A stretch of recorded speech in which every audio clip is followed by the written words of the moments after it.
Do you want Instagrammers or TikTokers to post about your brand? Or do you actually want to engage creators who influence their audience to buy your product? If you're in the latter of those two, you've come to the right place. Welcome to Winfluence, the Influence Marketing Podcast.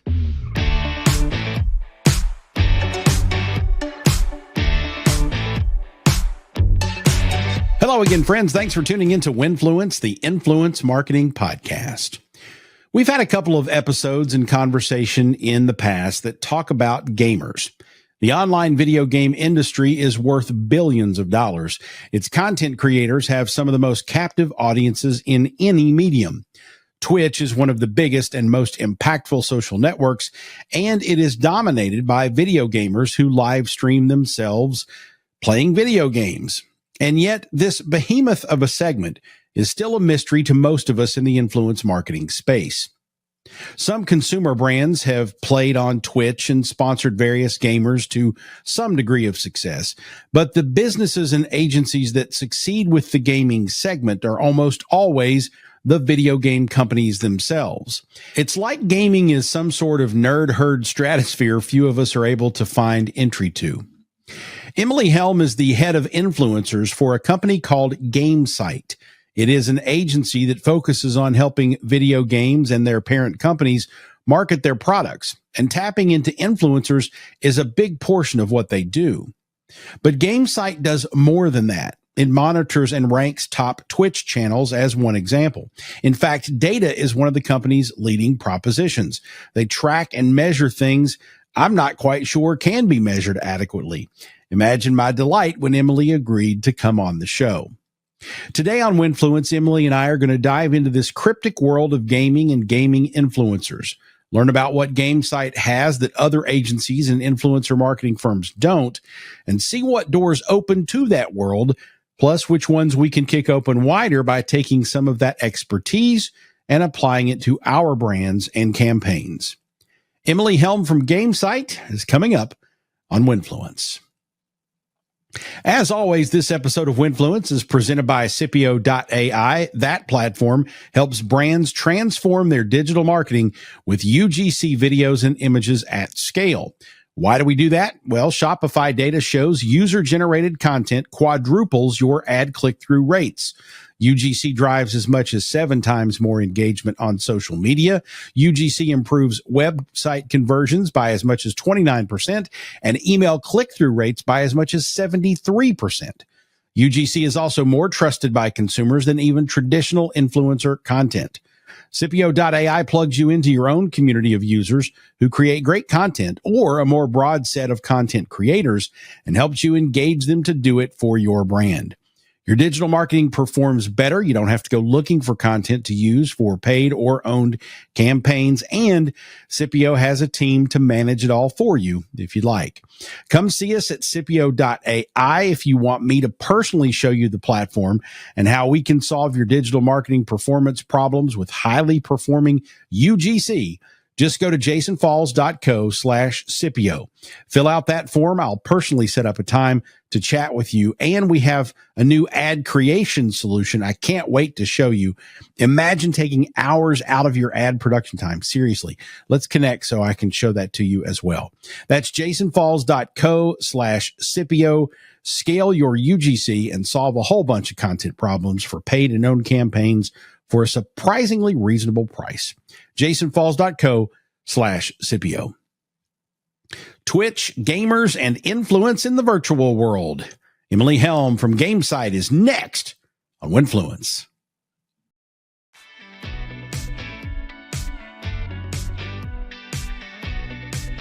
Emilee, tell us a little bit more about your background. I think you've been at Gamesight since graduated from college, right? Is that fair? That is correct. Joined Gamesight straight out of college, 22 years old. I started, I think, 3 days after I graduated. I wanted to just jump right in. I was so excited to be working in the gaming industry. So have been there since. I just had my 4 years in June this past year. So I'm actually one of the longest standing employees at Gamesight, funny enough. So one of the youngest, but then also one of the ones who's been there the longest, which is pretty cool. Well, I think that's fitting for the industry anyway. The gaming industry seems to, in general, skew younger, although I know there's plenty of older people that game. But what was it about the gaming industry that attracted you? It sounds to me like you wanted to work in the gaming industry, and that was kind of your path, right? Absolutely. I did want to work in the gaming industry all my life, I would say. I grew up playing a lot of Halo 3, a lot of Call of Duty. I was really one of those kids that I played sports and I was really involved in school, but at the same time, I had this online community of friends and people I had met in forums and really did grow up playing games. And so when I came to Seattle to go to school, I knew that some of the best companies in gaming were located here in Seattle. And on top of it, it's a beautiful place to be. Mm-hmm. But I knew there was Bungie and Valve and Riot and, at this point, Amazon and Twitch and all of these great places that are gaming adjacent or just gaming. And I wanted to be a part of that some way, shape, or form. I knew that I wasn't going to be a dev. I knew that I had some set of skills. I didn't know where it was going to quite fit. And so when I did get the opportunity, after being, I missed a few interviews trying to find a job out of college and kind of landed in the right place. And it's been history ever since. So I always knew I wanted to do it. I wasn't sure how I was going to do it. But I'm so glad I'm here. Well, it sounds like you've fallen into a kind of the perfect place for you, which is great. Now, speaking of the perfect place for you, Gamesight isn't a gaming company. From a distance, to me, it looks like an agency or an influencer creator platform for companies specifically looking for the top gamers. Is that right, wrong? Give us the background of what Gamesight really is. Yeah, Gamesight is a lot of things. And I think we have evolved from what we originally were, but at its core, we are trying to help video games, find commercial success. Okay. So that originally started with our marketing attribution platform. That is like our prime product, the one that everybody utilizes the most. And it is really to not tie the loops together, but really connect the dots of a user's journey from discovering a game all the way to acquisition. And we do that for PC and console at a time when nobody else was. So you might find now that there's Apps Flyer is also diving into that. And a few other of historically mobile attribution companies are trying to get into PC and console gaming, but that was our foundation. With that, we started collecting a bunch of data, utilizing APIs, Twitch, Facebook, Twitter, everything, anything we could do to get that information. We had it, we built it and utilized it to make some proprietary tooling. So we had all this great data. We had a great opportunity to analyze creator audiences on something like Twitch and YouTube. And so we figured, can we be data-driven about influencer marketing? And that's kind of where my department started. I was not the first. I was trained by this amazing influencer campaign manager named Skyla. She gave me everything to be successful, and she is the reason I am what I am now. But it started with her and started with Gamesight, to where we had data, other companies didn't. They were kind of shooting in the dark about their discovery and the types of talent they were working with. And we took a different approach, and kind of where we're at today. So at our core, marketing attribution, but some of our other services, influencer agency, influencer marketing agency as well. So take a couple different angles to our business. Very nice. Now, help me understand the marketing attribution piece a little bit, because when you say the original sort of purpose of the company was to help games and gaming companies understand that user journey, is this data that you're gathering via surveys? Is it data that you're gathering tapping into APIs of streaming platforms that are streaming the actual games versus videos? I'm just trying to understand how you're capturing the data, the attribution data for these companies. Right. So I guess at a simple level, our dashboard, what it does, it pipes in all of the data from something like Google Ads or Facebook Ads, or ads that you're running on Twitch and YouTube. So while we can do attribution for influencer, we can also do it just like your simple A to B testing and user acquisition.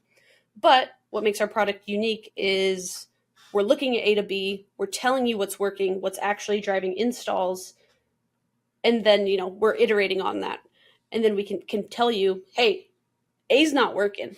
You got to go to B and you got to go all in on B. And maybe throw C in there too. Try something else. But A is not working. Okay. So we utilize any of your ad networks, Google, Blind Ferret, Facebook, all of those ad networks are partnered. I don't know what the best way to say it. We're integrated with those ad networks to bring them all into our dashboard. So that's our first big thing. And then same thing, we're able to do that with influencer appropriately.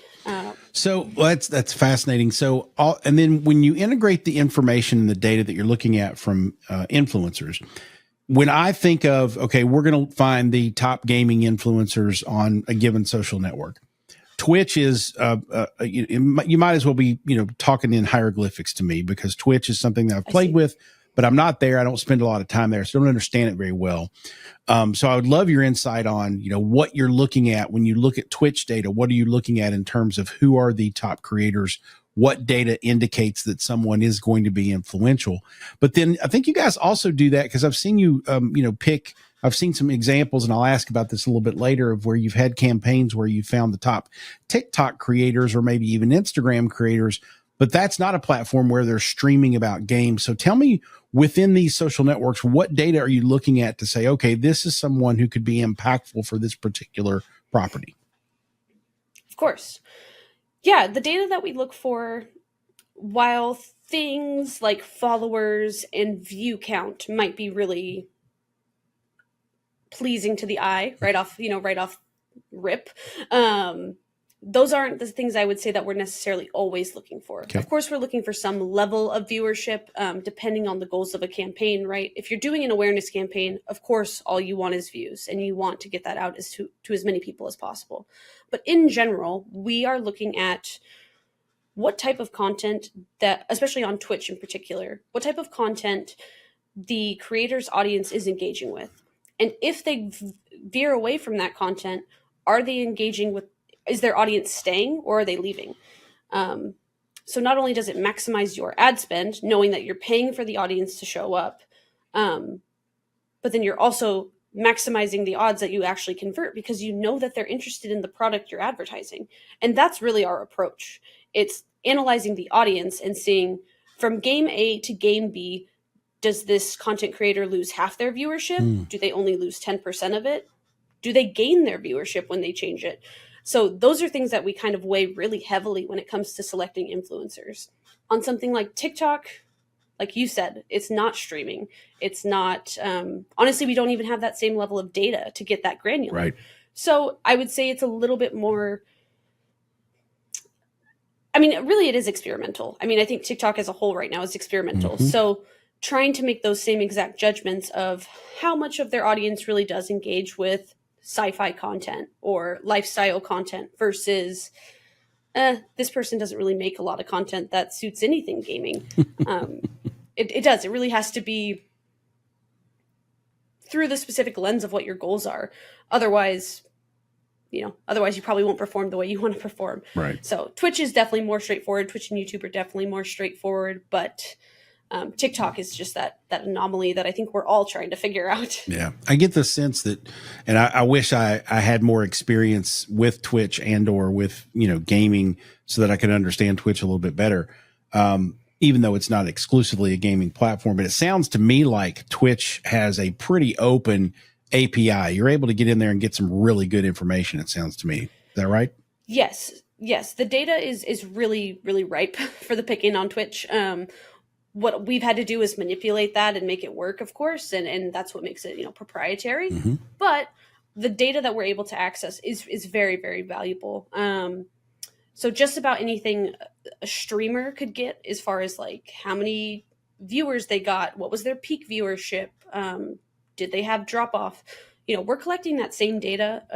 I would say where it gets more Of course, there's some level of privacy that Twitch maintains. So, we're not getting people's locations Right. or anything super hypersensitive. But really on that viewership metrics, it's a very rich place for data, which is awesome. Very nice. So I would imagine, obviously, your customer base, the people that work with you the most are going to be gaming companies, obviously, that are trying to promote their games or understand the data better so they know what to do. But are other brands reaching out to you, the brands who want to reach gamers but aren't necessarily gamers? Do you work across those aisles as well?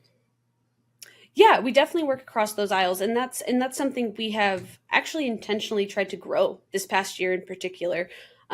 We've dabbled in a few different projects with non-endemics, as we would say, so non-endemics to gaming, or just gaming adjacent, right? Like you said, everybody wants a bite of gaming. They don't know who to go to for it. We try to position ourselves as experts in that space because we really are. We're very true to the brand of like we talked about, like I have all my games and my retro consoles and things in the background because I love it. And Yeah. that's true for most people at our company. Yeah. But at the same time, we've had a really cool opportunity this year. We partnered with Paramount Pictures, Wizards of the Coast, and we helped promote Dungeons and Dragons. So gaming adjacent, but a movie promotion. Sure. So great learning experience. Certainly wasn't perfect, but now, we have that under our belt and we're able to kind of keep moving with it. So we started and we really think we can make some strides there. There's all types of products that want in on gaming, whether it's finance or whatever. So they're everywhere right now. Yeah, it's funny. The case studies that I've read about of brands trying to cross that aisle are few and far between in terms of the ones who have had great success. It's the gaming companies that typically seem to, nail it because they're, native to the environment. They understand the environment and the gamers, the influencers a little bit better. But there's more and more brands that are saying, hey, these gamers are buying chips or they're buying shoes or they're going to movies. And so it's good to see that you guys are there to handle that. We are talking with Emilee Helm. She's the head of influencers at Gamesight. We're learning a lot about Twitch, a lot about the gaming industry and the data that her company has. When we come back, we're going to get into some specific case studies and a couple other things. So don't go away.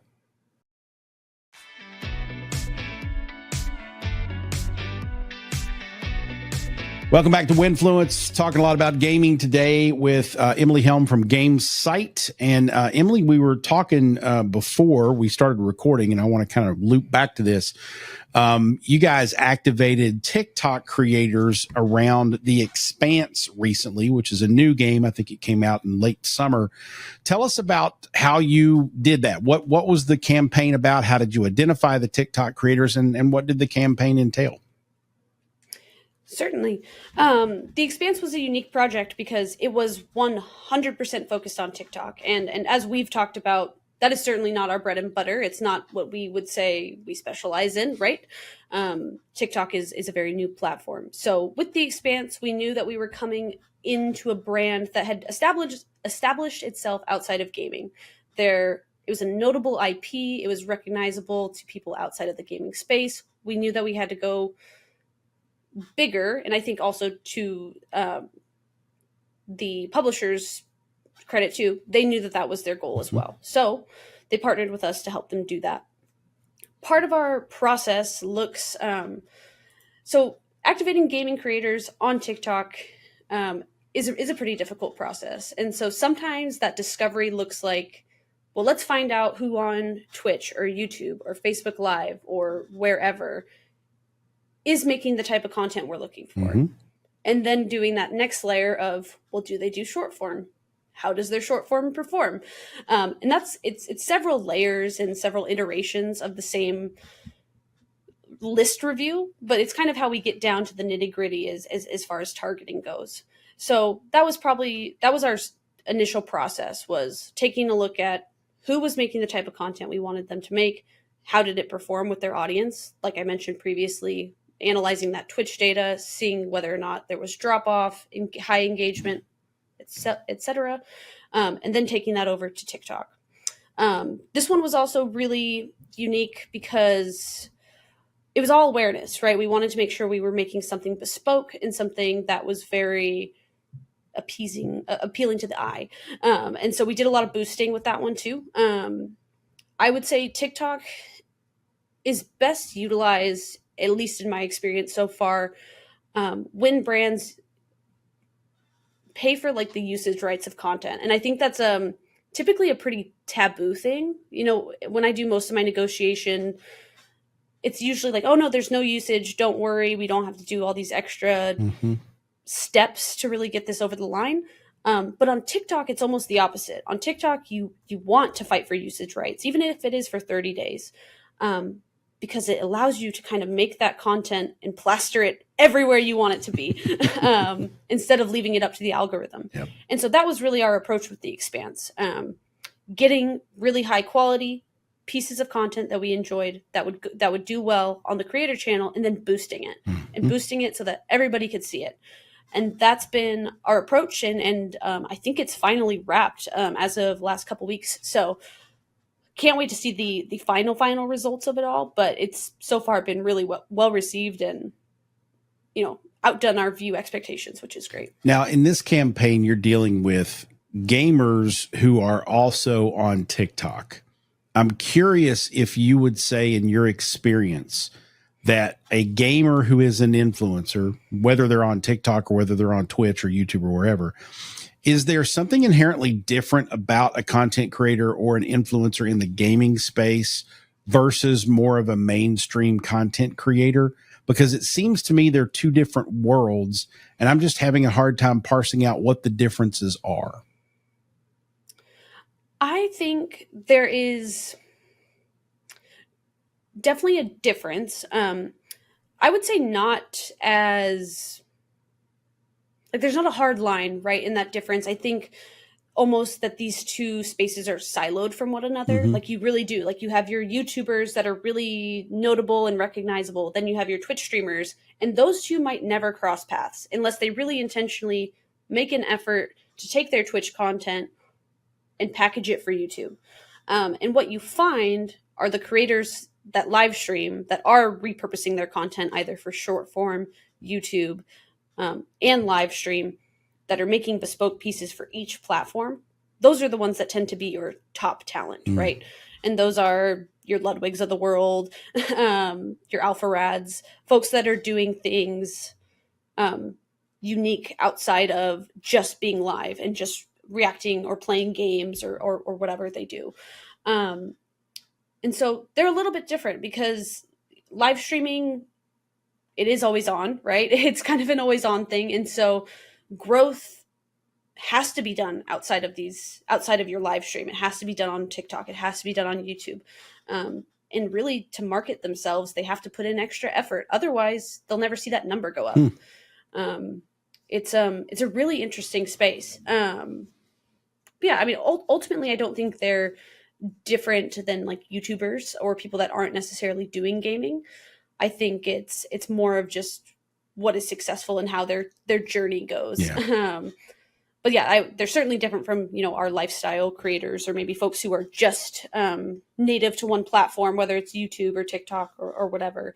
But yeah, they're definitely kind of in a league of their own, I think. And more of them are getting so much more business oriented. They really are buying into what is going to help their brand. And you've seen creators like Asmongold and Mizkif, and now they're under the umbrella of OTK, which is One True King. And so they have started their own production agencies and talent management companies, and they're getting involved beyond just the content they're making. And perhaps I'm one-sided because I'm looking at it through one lens, but I just don't know how many other industries are really seeing the same thing. Yeah. I mean, sure, you see your LeBron Jameses or your Tom Brady's making their own sunglasses or shoes or whatever, Sure. But to be as involved as they are, just feels different. Yeah. Yeah, I can understand that. And I think there are certainly examples of more lifestyle creators that are doing the same thing. We've had Patrick Janelle on the show before, who was a lifestyle creator who started his own talent management firm. And so I think it's the difference between the people who want to be content creators and the people who are entrepreneurs.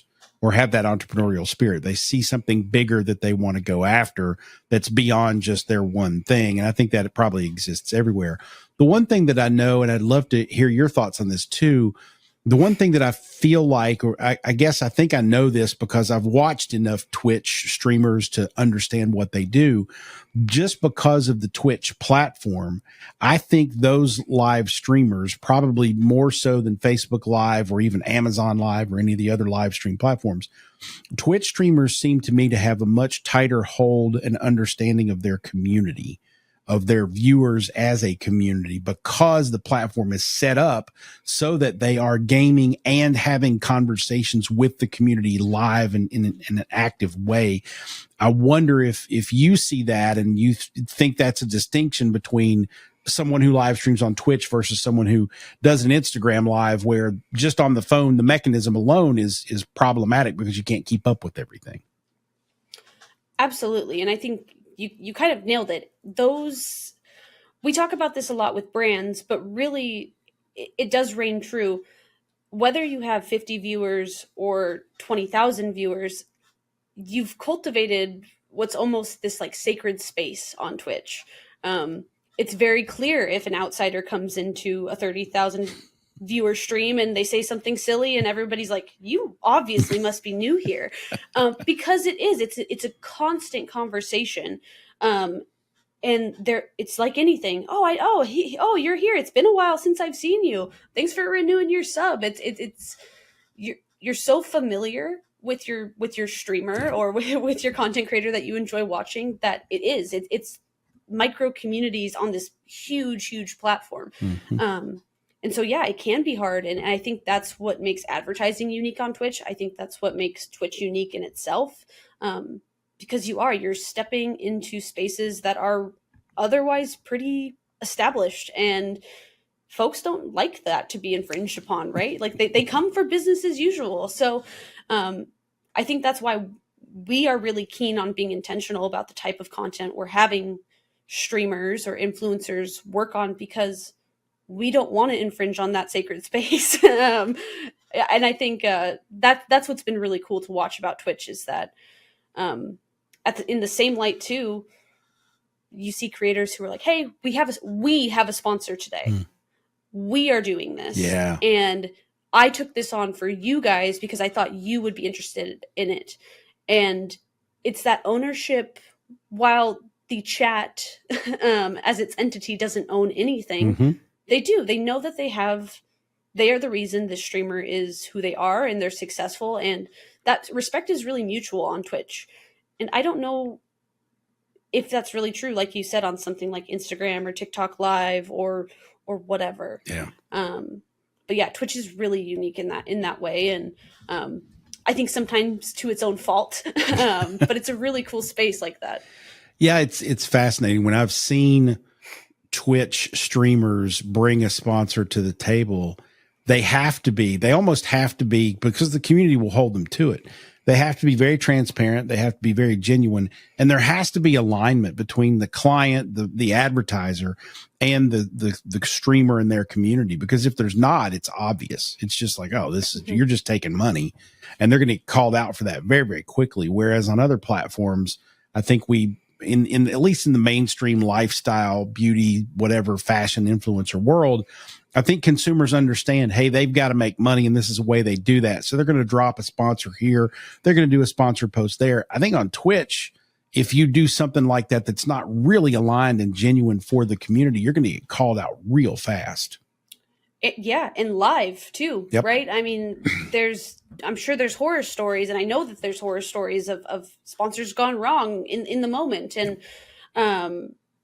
you have to be so aligned with your brand and your creator. And at the same time too, brands have to recognize that it's a different space. It's not just take this social copy, post it, recite it, and everything's fine. If you get views, you get views. And if not, we move on. It's just not a space. Twitch is not a space that is acceptable in. Sure. Because like you said, you get called out right away. That's true. Especially if they can tell it's phony. They definitely don't like phony. Well, it underlines the importance for brands out there who want to get in front of Twitch audiences or partner with Twitch streamers. They really have to know what they're doing. They have to understand the alignment and the content and, the creator community. So for the brands that are out there that are looking for that, tell us where they can find you and where they can find Gamesight on these old interwebs. Yes, you can find Gamesight at Gamesight, like eyesight.io. We're on Twitter also as Gamesight. If you're looking to find me, just Emilee Helm, all lowercase, pretty much anywhere there's a social handle. Twitter, LinkedIn, etc. Yeah. Gamesight.io is where you can find more about what we do and what I do in my day-to-day. But yeah. And in case you're not watching and or seeing all this today, Emilee is Emilee, right? Correct. Right. Correct. Not the other way to say it, spell it. So there you go. I meant to spell it. Awesome. Well, Emilee, thank you so much for the time today and the insights. Fascinating world. I love to revisit it as often as I can so we can get smarter about it. And we appreciate you being here. Thank you so much for having me. Appreciate it.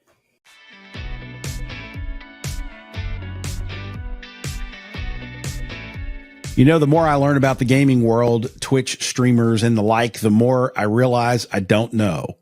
Great way to get some insights from Emilee today. Be sure to check out those links in the show notes and connect with her. If you are a brand that wants to explore gamers and Twitch streamers, check out Gamesight at gamesight.io. We'll drop that link in the show notes as well. You can find the show notes at jasonfalls.com. The latest episodes of Winfluence are now on the homepage just below the fold, so they're easy to find. Look for Emilee Helm there and click through to the episode. If you're on Instagram, you can also find the Emilee Helm episode post on my IG. I'm at Jason Falls there. Comment on that post with hashtag Helm, Helm, her last name, and that will DM you the link you need. Thanks to my pals at Stampede Social. If you enjoyed the episode, share it with someone else who may as well. And if you're enjoying Winfluence overall, help us grow. Tell somebody about the show. You probably know someone who might want to know more about influence marketing. Send them to winfluencepod.com or share a link to this episode on your social network of choice. If you have a moment, drop Winfluence a rating or review on your favorite podcast app. We are on them all. The show is now on video as well. Just look for Jason Falls Winfluence on YouTube to see the show as well as hear it. Winfluence is a production of Falls and Partners and presented by Scipio.ai. The technical production is by MPN Studios. Winfluence airs along MPN, the Marketing Podcast Network. Thanks for listening, folks. Let's talk again soon on Winfluence.